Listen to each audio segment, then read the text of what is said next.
Hello बच्चों, आज का पहला टॉपिक है विद्युत बल रेखाएं। परिभाषा क्या है? वह काल्पनिक व निष्कोण वक्र जिस पर एकांक धनावेश गमन करता है विद्युत बल रेखाएं कहलाती हैं। बेटा, बल रेखाएं एक तो काल्पनिक हैं और दूसरा निष्कोण है और इस पर एकांक धनावेश गमन करता है। ये समझो कि काल्पनिक चीज़ है तो तुम उसको ढूंढ नहीं सकते, है ना। ये नहीं बोल सकते कि आधा किलो बल रेखा दो, क्योंकि तुम उसे तौल नहीं सकते, क्योंकि वो एक इमेजनरी चीज़ है। ठीक है, उसको तो कल्पना किए हैं तो वो कैसे हम उसको तौल पाएंगे? कोई भौतिक चीज़ तो है नहीं। और वो निष्कोण वक्र है, मतलब उसमें कोई कोण नहीं होगा। ठीक है, मतलब वो एक कर्व की तरह होगा, एक सीधे स्ट्रेट नहीं होगा, ऐसा नहीं होगा यूं यूं यूं यूं, ऐसा नहीं होगा।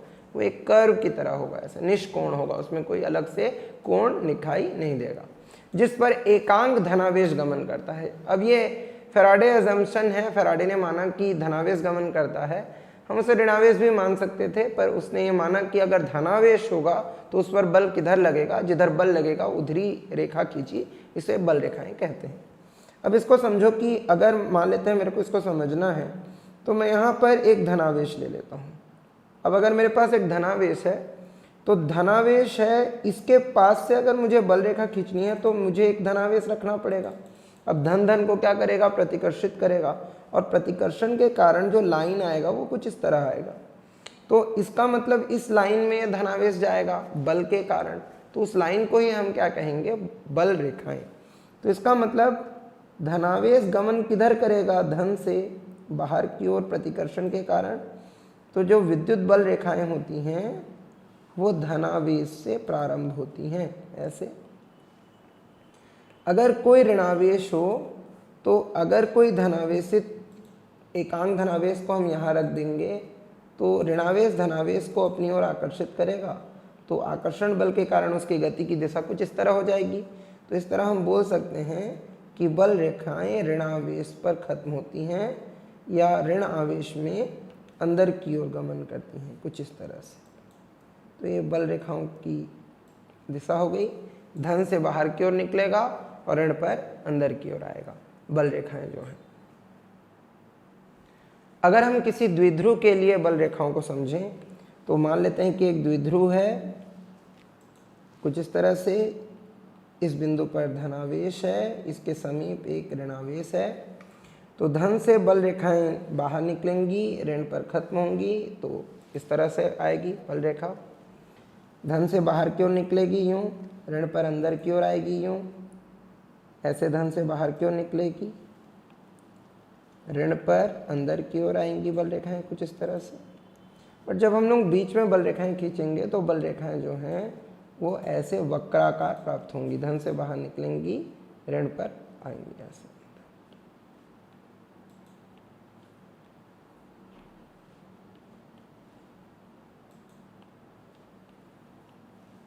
ठीक है बेटा, जो विद्युत बल रेखाएं हैं वो अगर मैं यहाँ धनावेश को छोड़ दूं तो वो इसी पथ का अनुसरण करते हुए जाएगा। तो बल रेखा जिस पथ का अनुसरण करते हुए जाएगा उसे हम क्या बोलते हैं?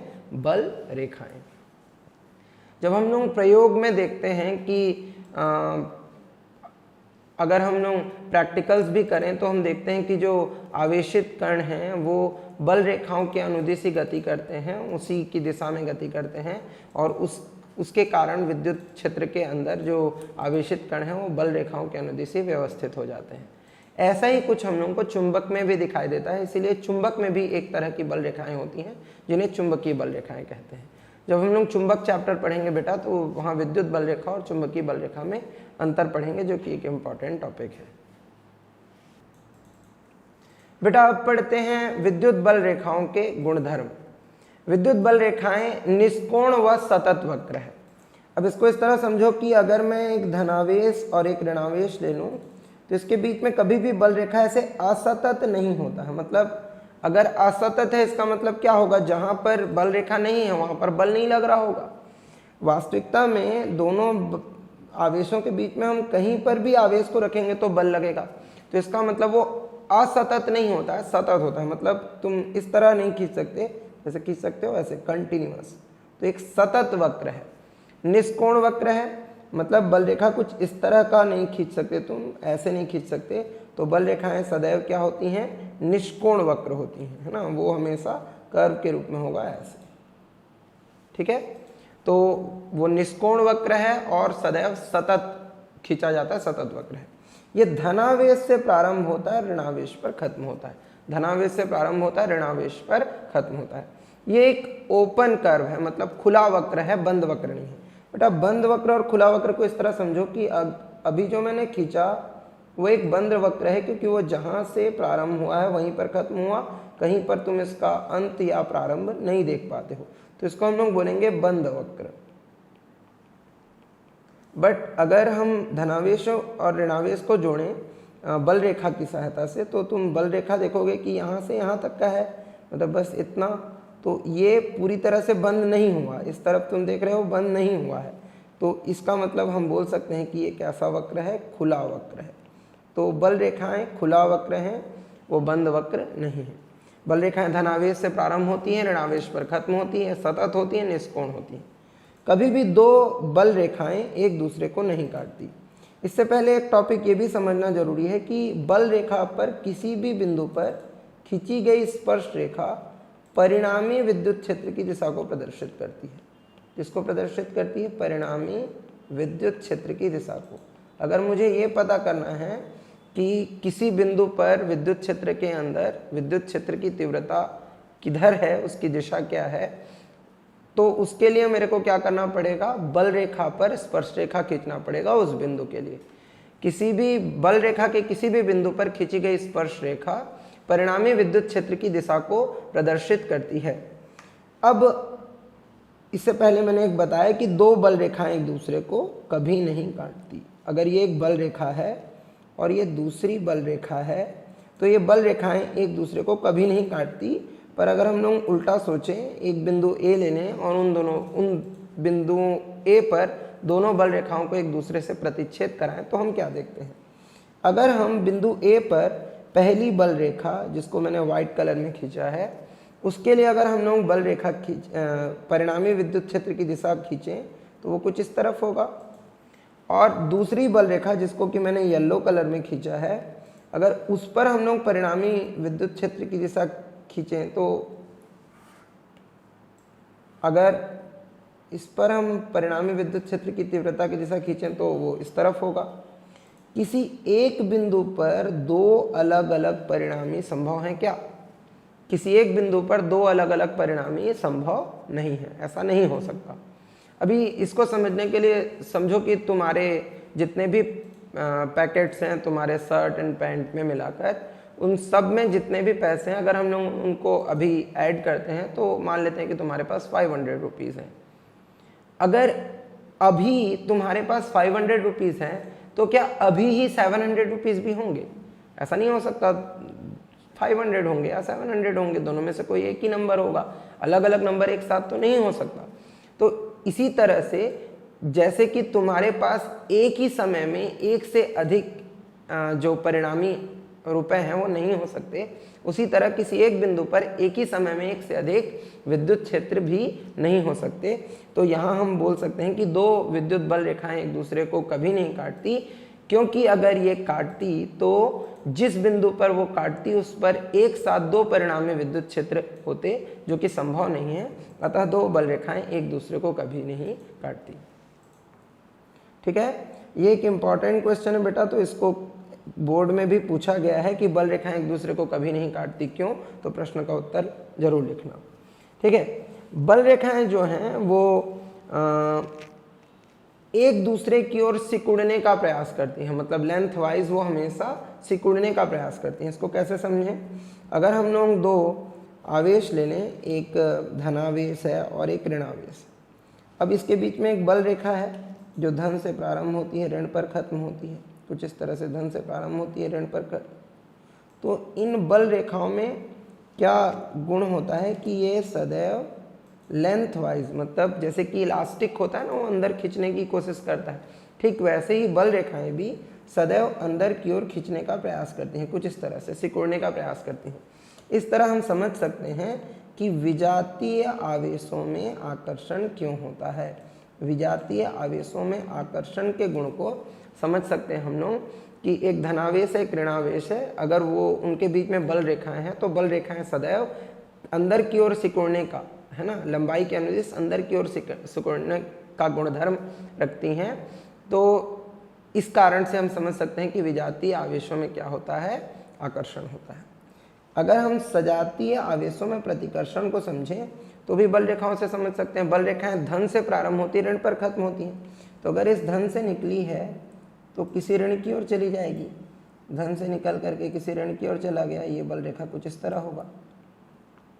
बल रेखाएं जो होती हैं वो एक दूसरे को प्रतिकर्षित भी करती हैं। एक दूसरे को क्या करती हैं, प्रतिकर्षित करती हैं। क्योंकि बल रेखाएं एक दूसरे को प्रतिकर्षित करती हैं, इसीलिए सजातीय आवेश जो हैं, सजातीय आवेश, उनमें क्या होता है, प्रतिकर्षण। तो हम इस गुणधर्म को भी समझ सकते हैं कि सजातीय आवेशों में प्रतिकर्षण क्यों होता है, क्योंकि बल रेखाएं एक दूसरे को क्या करती हैं, प्रतिकर्षित करती हैं।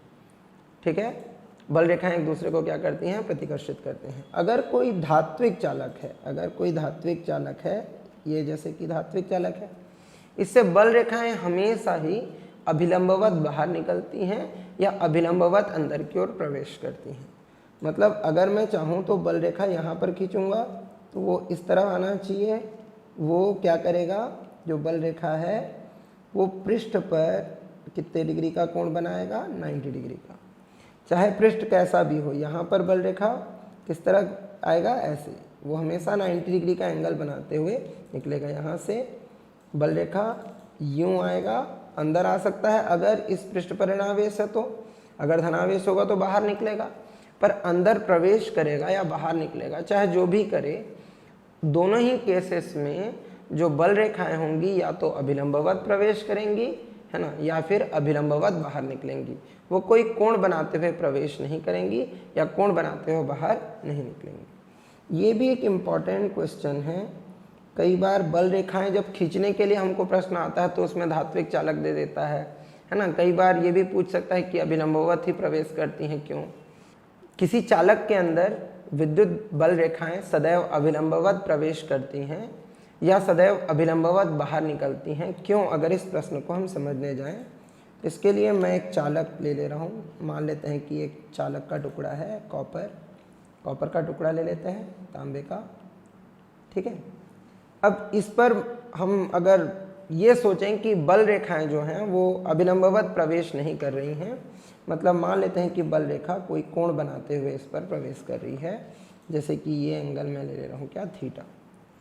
अगर जिस बिंदु पर वो प्रवेश कर रही है उस बिंदु को मैं यहाँ पर ऐसे चिन्हित कर लूँ, इसको चलो हम लोग ले लेते हैं बिंदु ए, और इस बिंदु पर अगर हम लोग परिणामी विद्युत क्षेत्र की दिशा देखें तो अगर बल रेखा एक सीधी रेखा हो तो सीधी रेखा पर स्पर्श रेखा समरेखीय होगा। तो इस पर अगर हम लोग विद्युत क्षेत्र की दिशा निकालें तो वह इसी बल रेखा के अनुदिश ही होगा। उसका परिमाण मान लेते हैं कितना है, ई। और वो पृष्ठ के साथ कितने डिग्री का कोण बना रहा है बेटा, यहाँ क्लियरली दिख रहा है, शीर्षाभिमुख कोण। अगर ये कोण थीटा है तो ये कोण भी थीटा होगा, ये थीटा हो जाएगा।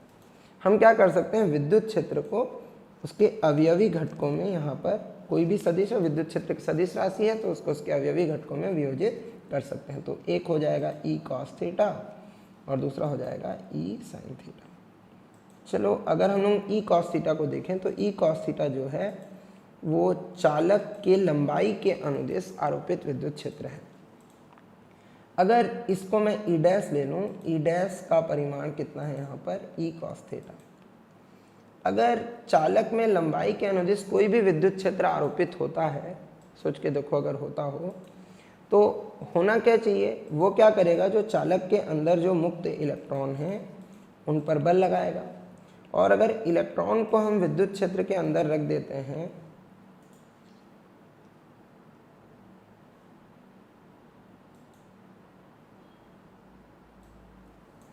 अगर इलेक्ट्रॉन को हम लोग विद्युत क्षेत्र के अंदर रख देते हैं, जैसे कि इधर मान लेते हैं कि हम प्लस ले रहे हैं, इधर माइनस ले रहे हैं और प्लस से माइनस की ओर विद्युत क्षेत्र होता है, तो इलेक्ट्रॉन पर बल लगेगा।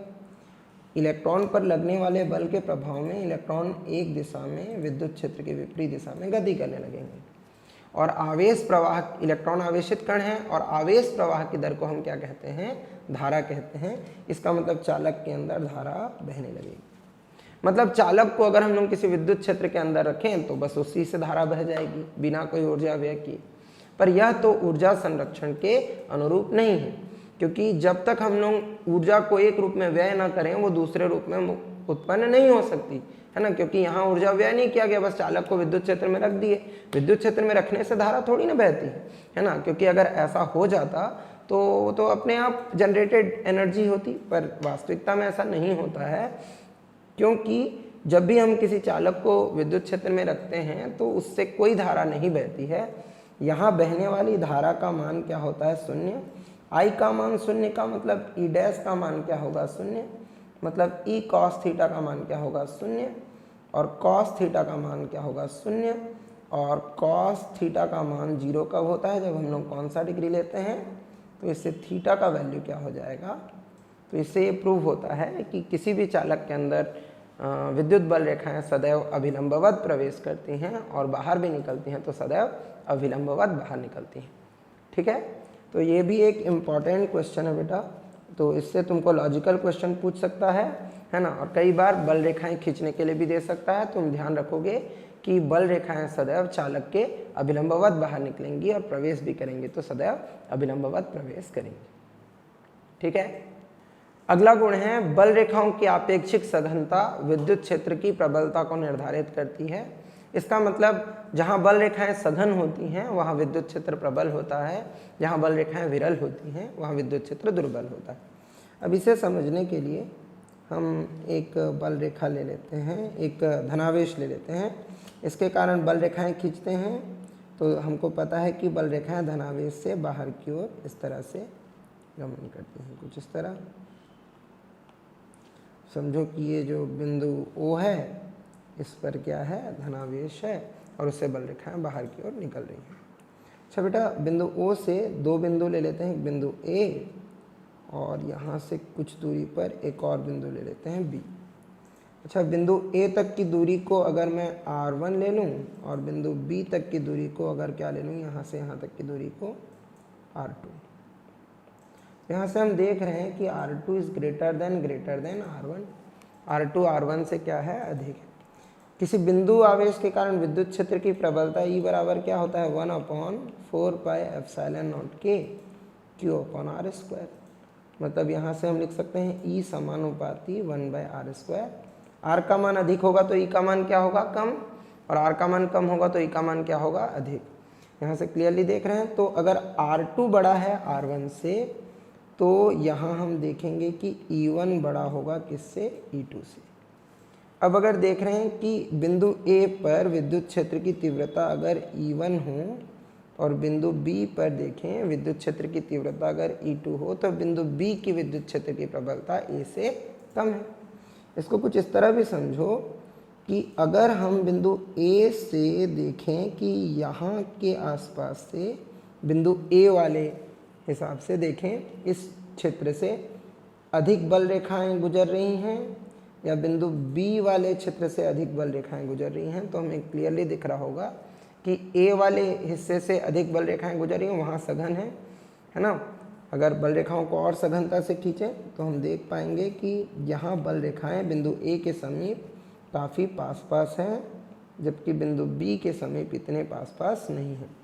तो अपेक्षाकृत विरल हैं बिंदु B पर, इसीलिए बिंदु B पर विद्युत क्षेत्र की प्रबलता कम है, और अपेक्षाकृत सघन है कहाँ, बिंदु A पर, तो इसीलिए वहाँ पर विद्युत क्षेत्र भी अपेक्षाकृत क्या है, प्रबल है। तो अगर बल रेखाएं सघन होंगी तो विद्युत क्षेत्र प्रबल होगा, अगर बल रेखाएं विरल होंगी तो विद्युत क्षेत्र दुर्बल होगा। तो इस तरह से बल रेखाओं की सघनता या विरलता से हम बता सकते हैं कि विद्युत क्षेत्र कितना प्रबल है या कितना दुर्बल है। किसी चालक के अंदर विद्युत बल रेखाएं नहीं गुजरती, क्यों? क्योंकि चालक के अंदर विद्युत क्षेत्र की तीव्रता शून्य होती है। बेटा, हमने अभी अभी पढ़ा कि जहाँ बल रेखाएं सघन हैं वहाँ जो विद्युत क्षेत्र है वो प्रबल है। इसका मतलब विद्युत क्षेत्र की तीव्रता बल रेखाओं के समानुपाती है। जब भी हम किसी चालक के अंदर देखें तो यहाँ विद्युत क्षेत्र की तीव्रता क्या होती है? शून्य। चालक के अंदर विद्युत क्षेत्र की तीव्रता क्या होती है? शून्य। परिणामी विद्युत क्षेत्र की तीव्रता क्या होती है? शून्य। चाहे तुम उसे विद्युत क्षेत्र में रखो या ना रखो, विद्युत क्षेत्र की तीव्रता चालक के अंदर क्या होती है? शून्य होती है। अब अगर अंदर शून्य है तो बल रेखाएं जो हैं इसके अंदर से नहीं गुजरेंगी, क्योंकि अगर बल रेखाएं होंगी तो विद्युत क्षेत्र की तीव्रता होगी, अगर बल रेखाएं नहीं है तो विद्युत क्षेत्र की तीव्रता भी नहीं है। इसको कुछ इस तरह समझ सकते हैं। समझने के लिए हम क्या करते हैं कि एक चालक को विद्युत क्षेत्र के अंदर रख देते हैं। तो मान लेते हैं कि एक प्लेट है जिस पर धनावेश है, दूसरा प्लेट है जिस पर ऋणावेश है। इन दोनों को हम लोगों ने एक दूसरे के सम्मुख रखा। बल रेखाएं धनावेश से प्रारंभ होंगी, ऋणावेश पर जाएंगी। अब इस बीच में अगर मैं एक चालक, सपोज कोई भी चालक ले लेते हैं, कॉपर ले ले रहा हूँ मैं, इसको रख देता हूँ। तो कॉपर क्या है, उसके अंदर बहुत सारे मुक्त इलेक्ट्रॉन होंगे। धातु के अंदर जो मुक्त इलेक्ट्रॉन होते हैं वो उनकी संख्या लगभग 10⁻28 प्रति मीटर क्यूब होती है। मतलब 1 मीटर क्यूब में 10⁻28 इलेक्ट्रॉन उपस्थित होते हैं। तो बहुत सारे इलेक्ट्रॉन उपस्थित होते हैं, बहुत सारे, अनंत है, उनकी संख्या बहुत ज़्यादा है। तो जैसे हम लोग यहाँ रखेंगे, होगा क्या कि ये जो पॉजिटिव चार्ज है ये इलेक्ट्रॉन्स को जो कॉपर के अंदर है उनको इस तरफ खींचेगा, और तुम देखोगे कि इलेक्ट्रॉन इधर इकट्ठे हो जाएंगे। इलेक्ट्रॉन क्योंकि एक ओर खिंच गए तो जो दूसरी ओर है तुम देखोगे कि यहाँ पर परिणामी रूप से कौन सा आवेश आ जाएगा? धनावेश। तो अगर हम देखें तो जो धन से ऋण की ओर विद्युत क्षेत्र कुछ इस तरह है, पर चालक के अंदर एक प्रेरित विद्युत क्षेत्र है, वो अपोजिट डायरेक्शन में है। जब हम किसी धात्विक चालक को बाह्य विद्युत क्षेत्र में रखते हैं तो उसके इलेक्ट्रॉन एक और तब तक इकट्ठा होते रहते हैं जब तक कि प्रेरित विद्युत क्षेत्र की तीव्रता आरोपित विद्युत क्षेत्र की तीव्रता के समान न हो जाए। और जब E बराबर E डैश हो जाता है तो ये दोनों विद्युत क्षेत्र एक दूसरे को निरस्त कर देते हैं। तो हम देखेंगे कि चालक के अंदर जो परिणामी विद्युत क्षेत्र है, यहाँ अगर हम E नेट देखें तो क्या होगा? वो E माइनस E डैश होगा। और क्योंकि प्रेरित विद्युत क्षेत्र की तीव्रता आरोपित विद्युत क्षेत्र की तीव्रता के समान है तो ये दोनों एक दूसरे को कैंसिल कर देंगे और बीच में क्या हो जाएगा? 0। तो जब भी हम किसी चालक पर बाह्य विद्युत क्षेत्र आरोपित करते हैं तो उसके इलेक्ट्रॉन एक ओर सरक जाते हैं, जिसके कारण उसके अंदर एक प्रेरित विद्युत क्षेत्र उत्पन्न हो जाता है। प्रेरित विद्युत क्षेत्र की प्रबलता तब तक बढ़ती जाती है जब तक कि उसका परिमाण आरोपित विद्युत क्षेत्र के बराबर नहीं हो जाता। इस तरह से तुम देखोगे कि चालक के अंदर जब हम उसे बाह्य विद्युत क्षेत्र में रखते हैं तो जो परिणामी विद्युत क्षेत्र है वो शून्य हो जाता है। अब अगर परिणामी विद्युत क्षेत्र शून्य हो गया तो अंदर से कोई बल रेखा नहीं गुजरेगी। तो अगर मैं इसको बनाता हूँ, इसके लिए बल रेखा बनाता हूँ, तो कैसे बनाऊँगा? ये पॉजिटिव प्लेट, ये नेगेटिव प्लेट, पॉजिटिव से नेगेटिव की ओर बल रेखा कुछ इस तरह जाती। पर अगर हम लोग बीच में एक धातु का टुकड़ा ले लें तो जो बल रेखाएं हैं वो पॉजिटिव से निकलेंगी, नेगेटिव पर जाएंगी कुछ इस तरह से। यहाँ कुछ तुम देखोगे कि इस तरह का कर्व बन जाएगा पॉजिटिव से नेगेटिव, और यहाँ से निकलेंगी और वो इस तरह से ऐसे। तो जो तुम बल रेखा खींचोगे वो कुछ इस तरह का होगा।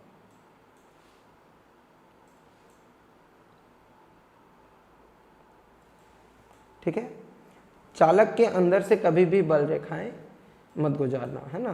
कभी कभी जो बीच में धातु का टुकड़ा है उसको कर्व ऐसे अंडाकार दे दिया तो उसमें याद रखना कि हमेशा विलंबवत प्रवेश करेगा, हमेशा विलंबवत बाहर निकलेगा। ठीक है।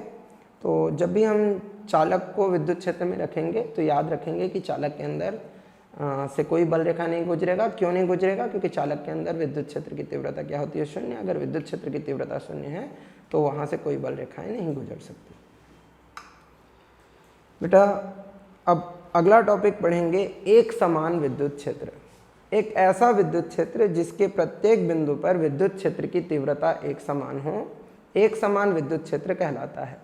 विद्युत क्षेत्र जिसके प्रत्येक बिंदु पर विद्युत क्षेत्र की तीव्रता क्या हो? एक समान हो, क्या कहलाता है? एक समान विद्युत क्षेत्र। अच्छा, अगर हम लोग बल रेखा कुछ इस तरह खींचते हैं, यूं,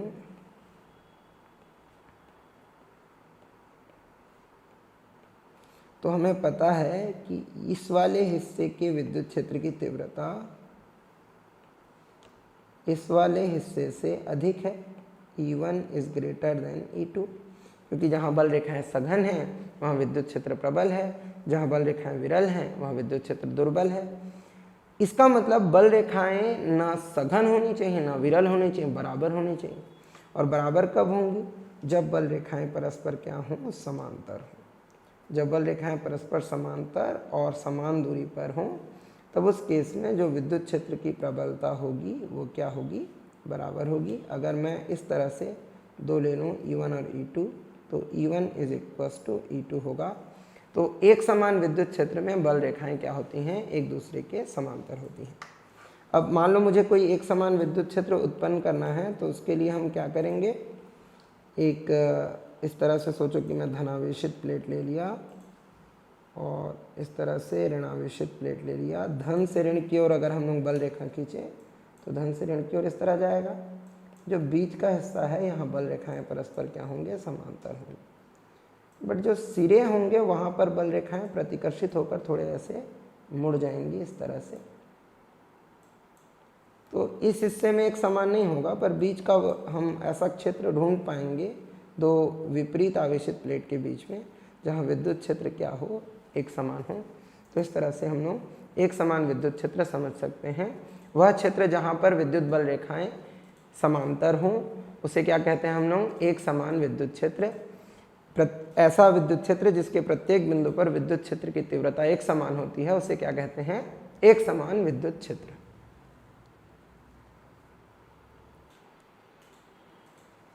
बेटा अगला टॉपिक पढ़ते हैं, एक समान विद्युत क्षेत्र में विद्युत द्विध्रुव पर बलयुग्म आघूर्ण। अब एक समान विद्युत क्षेत्र में विद्युत द्विध्रुव पर बलयुग्म आघूर्ण एक इम्पॉर्टेंट टॉपिक है। ये पहले कई बार एग्जाम में आ चुका है। एक छोटा सा डेरिवेशन है, उसको डिस्कस करेंगे। इसके लिए हम लोग सबसे पहले एक समान विद्युत क्षेत्र ले लेते हैं। अब एक समान विद्युत क्षेत्र है तो बल रेखाएं परस्पर समांतर होंगी और बल रेखाओं की आपेक्षिक दूरियां भी समान होंगी, कुछ इस तरह से। अब विद्युत क्षेत्र की प्रबलता क्या ले लेते हैं हम लोग? E। इस बीच में हम लोग एक विद्युत द्विध्रुव को रख देते हैं। विद्युत द्विध्रुव है तो उसके दो ध्रुव होंगे। बिंदु A पर मान लेते हैं +Q आवेश है, पॉजिटिव चार्ज, और बिंदु B पर मान लेते हैं -Q चार्ज है। इसका सेंटर पॉइंट O है। इफेक्टिव लेंथ L + L कितना हो गया? 2L। अच्छा, अब अगर हम लोग देखें लगने वाले बलों की बात करें तो A पर बल किस तरफ लगेगा? विद्युत क्षेत्र के अनुदिश धनावेश पर आरोपित बल की दिशा सदैव बल के अनुदिश होती है। ऋणावेश पर बल की दिशा ठीक विपरीत होती है विद्युत क्षेत्र के, है ना। हम लोगों ने क्या पढ़ा था? E इज इक्वल्स टू क्या होता है? E इज इक्वल्स टू होता है F/Q0। यहाँ आवेश Q है तो Q लिख लेते हैं। F इज इक्वल्स टू क्या होगा? QE। अगर Q पॉजिटिव हो, Q अगर पॉजिटिव हो तो E और F के डायरेक्शन सेम होंगे, बट अगर Q नेगेटिव हो तो E F E के ठीक विपरीत होगा, है ना। तो यहाँ से क्लियर हो रहा है। अगर हम लोग F का परिमाण लिखें, केवल F लिखें, तो F का वैल्यू कितना आ जाएगा? Q इंटू E, है ना। दोनों पर जो दोनों आवेश है उस पर बराबर बल लग रहे हैं। अगर इन बलों को F से निरूपित करें तो ये बराबर बल लग रहे हैं और विपरीत दिशा में लग रहे हैं। जब भी किसी वस्तु पर बराबर बल विपरीत दिशा में लगे, दो बराबर बल विपरीत दिशा में लगे, तो उसे बलयुग्म कहते हैं, कपल कहते हैं। अब सोचो कि ये पेन है मेरे पास, अगर इस पर लगने वाला बल इस दिशा में हो और इस पर लगने वाला बल इस दिशा में हो तो यूं, तो ये क्या करेगा? पेन को घुमाने लगेगा, है ना। तो जब भी विपरीत बल, किसी समान परिमाण के विपरीत बल किसी वस्तु पर लगते हैं तो वस्तु क्या होती है? घूमने लगती है, मतलब उस पर क्या उत्पन्न हो जाता है? आघूर्ण। तो अगर हम लोग द्विध्रुव पर बलयुग्म आघूर्ण की गणना करें, द्विध्रुव पर बलयुग्म आघूर्ण की गणना करें, तो इसका फॉर्मूला बेटा हम लोगों ने 11th में पढ़ा था। इसको प्रदर्शित कैसे करते हैं? टाउ से। टाउ बराबर क्या होता है? बल गुणा बलों के मध्य की अभिलंबवत दूरी। कोई भी बल दोनों में से ले सकते हैं, बराबर है बलों के मध्य की अभिलंबवत दूरी।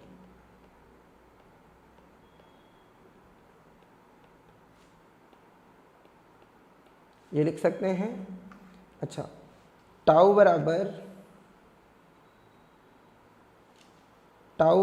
क्या हो जाएगा, बल कितना है F, और अभिलंबवत दूरी अगर मेरे को निकालना है तो मैं यहाँ पर एक बिंदु M इस तरह ले रहा हूँ कि AM जो है वो लंब हो BM के।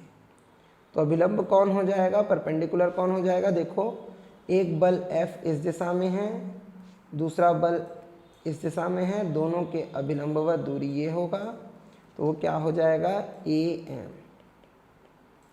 इसको ले लेते हैं हम लोग इक्वेशन 2, इसको ले लेते हैं इक्वेशन 1। अब AM की वैल्यू निकालनी है तो उसके लिए हम लोग त्रिभुज ले लेते हैं। कौन सा भाई, त्रिभुज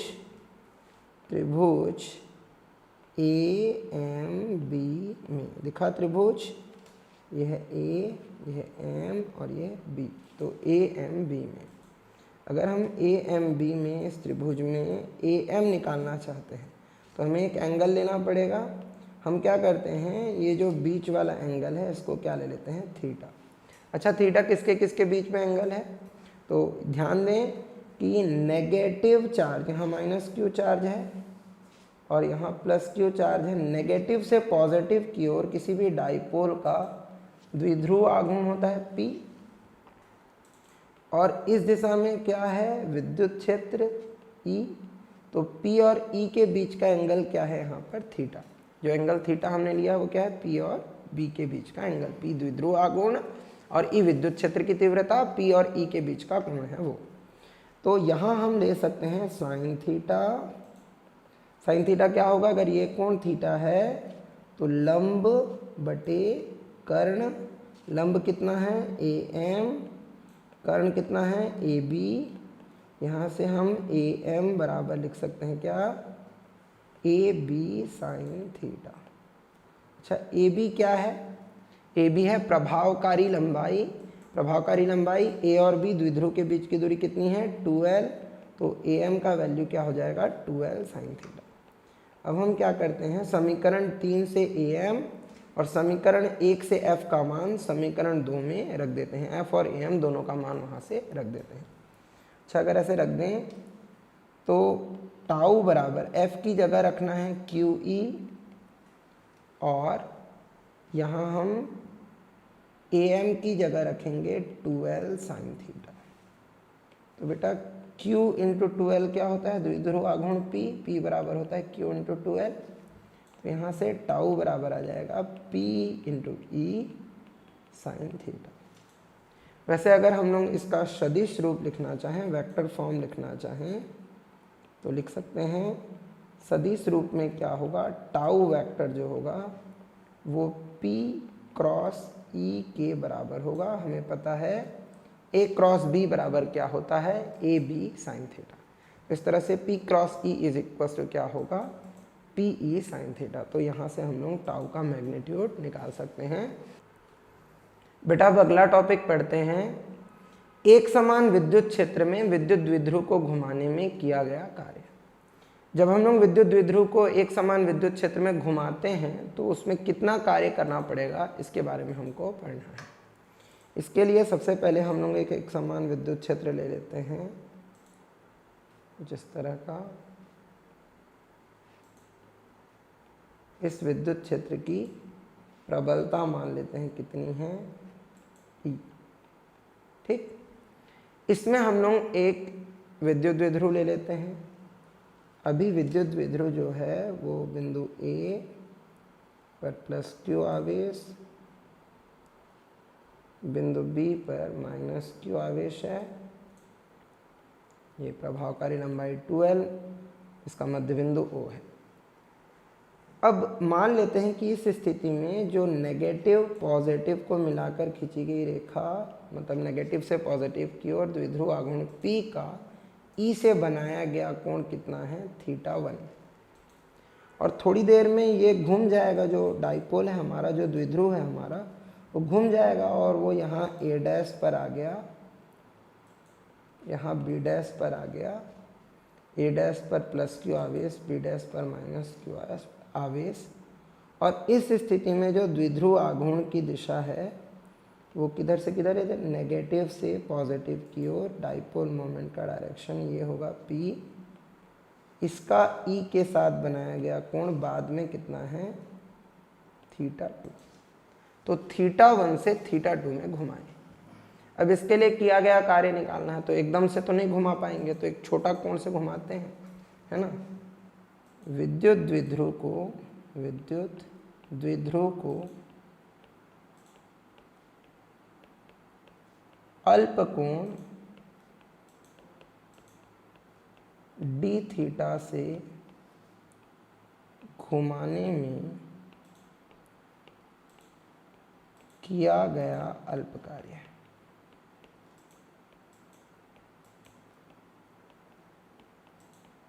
जब भी हम लोग किसी द्विध्रुव को घुमाते हैं तो जब घुमाएंगे तो कार्य होगा तो वो बलयुग्म आघूर्ण गुणा कोणीय विस्थापन के बराबर होता है। तो अगर अल्प कार्य को dw से प्रदर्शित करें तो बलयुग्म आघूर्ण टाउ होगा और अल्प कोण dθ है, dθ ले लेंगे। अच्छा, अतः θ1 से θ2 तक घुमाने में किया गया कुल कार्य,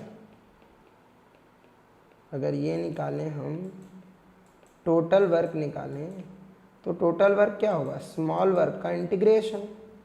इंटीग्रेशन एक टूल है, इसकी सहायता से हम किसी भी छोटी चीज़ को बड़ा कर सकते हैं। तो dw का इंटीग्रेशन करेंगे तो w आ जाएगा। अच्छा, dw का वैल्यू रख दें तो यहाँ टाउ इंटू dθ। अब dθ का लिमिट लगा सकते हैं, कहाँ से, θ1 से θ2, θ1 से θ2।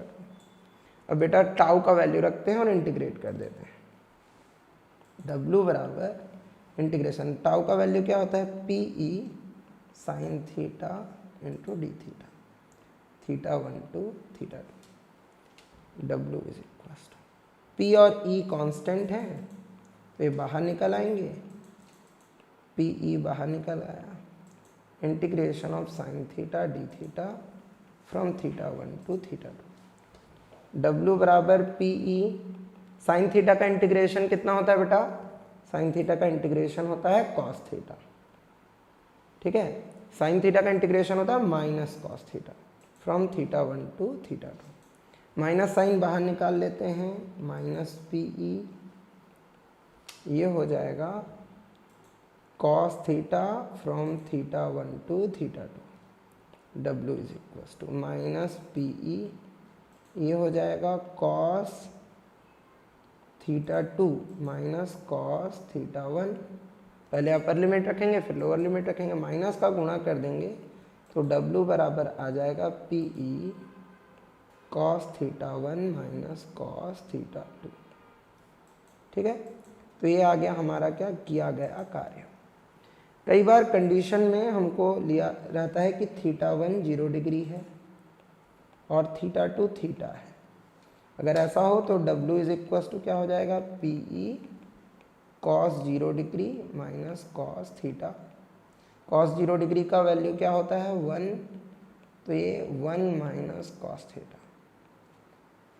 कुछ टीचर केवल 1 माइनस cos थीटा ही डिराइव करना सिखाते हैं, वो तो तभी हो लग सकता है जब पहला कोण क्या हो, 0 डिग्री हो, मतलब विद्युत क्षेत्र और द्विध्रुव जो हैं एक दूसरे के अनुदिश हों। अगर इलेक्ट्रिक फील्ड इस डायरेक्शन में है और डाइपोल भी ऐसे ही रखा हुआ है, A B यहाँ रखा है, ये माइनस Q यहाँ प्लस Q, तो डाइपोल मोमेंट का डायरेक्शन द्विध्रुव आघूर्ण का दिशा क्या होता है, नेगेटिव से पॉजिटिव, तो P का डायरेक्शन भी यही होगा।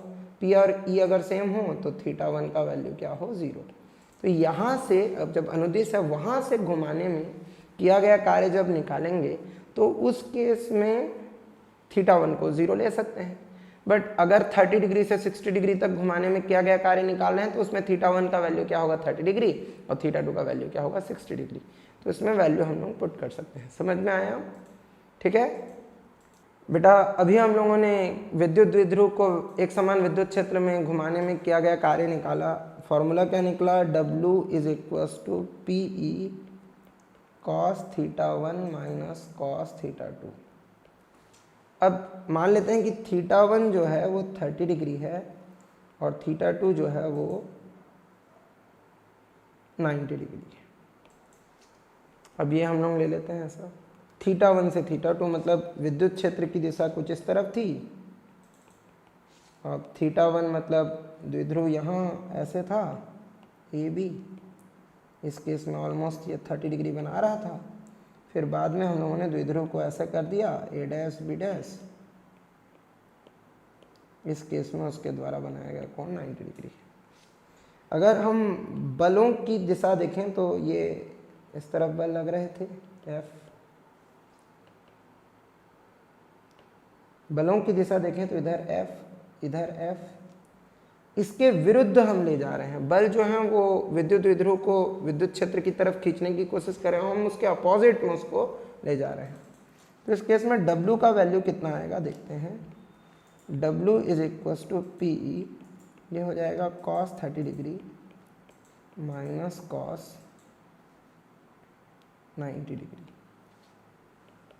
PE cos 30 डिग्री होता है 1/2 माइनस cos 90 डिग्री होता है 0।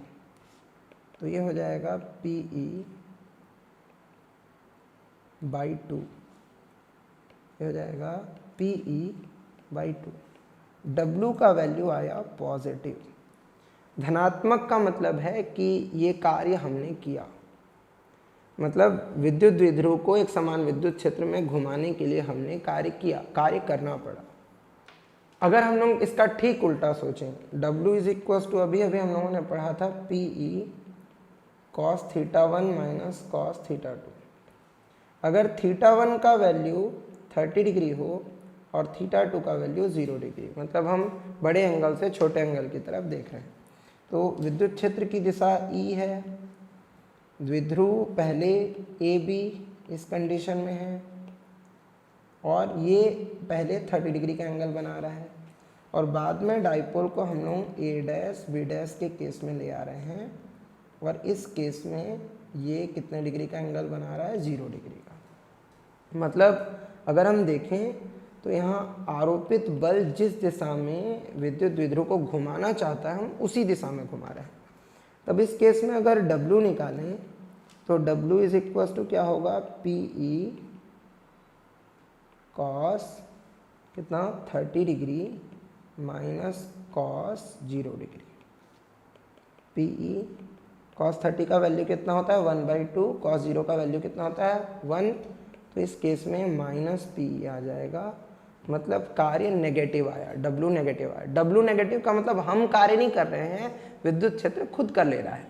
अगर किसी चीज को पृथ्वी से ऊपर उठाओ तो उसके लिए किया गया कार्य हमेशा क्या आता है पॉजिटिव, क्योंकि फोर्स नीचे लग रहा है ना। हम लोग बल के विरुद्ध कार्य कर रहे हैं तो उसके लिए W का वैल्यू पॉजिटिव आएगा। बल नीचे लग रहा है, हम ऊपर लेके जा रहे हैं तो उसमें पॉजिटिव आएगा। पर अगर किसी चीज को नीचे ला रहे हैं तो उसके लिए हमको कार्य करने की जरूरत नहीं, पृथ्वी खुद खींच रही है, तो इस केस में किया गया कार्य क्या आता है नेगेटिव। तो पृथ्वी पर नीचे की ओर लाते समय W नेगेटिव आता है और ऊपर की ओर ले जाते समय W पॉजिटिव आता है। उसी तरह विद्युत क्षेत्र जो है उसकी दिशा में बलागुण लग रहा है, उसको उसके समांतर लाने की कोशिश कर रहा है। उस बलागुण के विपरीत घुमाओगे तो W पॉजिटिव आएगा, बट अगर उसी दिशा में गति कराएंगे, उसी दिशा में घुमाएंगे जिस दिशा में बलागुण घुमा रहा है ना, बलयुग्म आघूर्ण घुमा रहा है, तो उस केस में W का वैल्यू क्या आएगा नेगेटिव।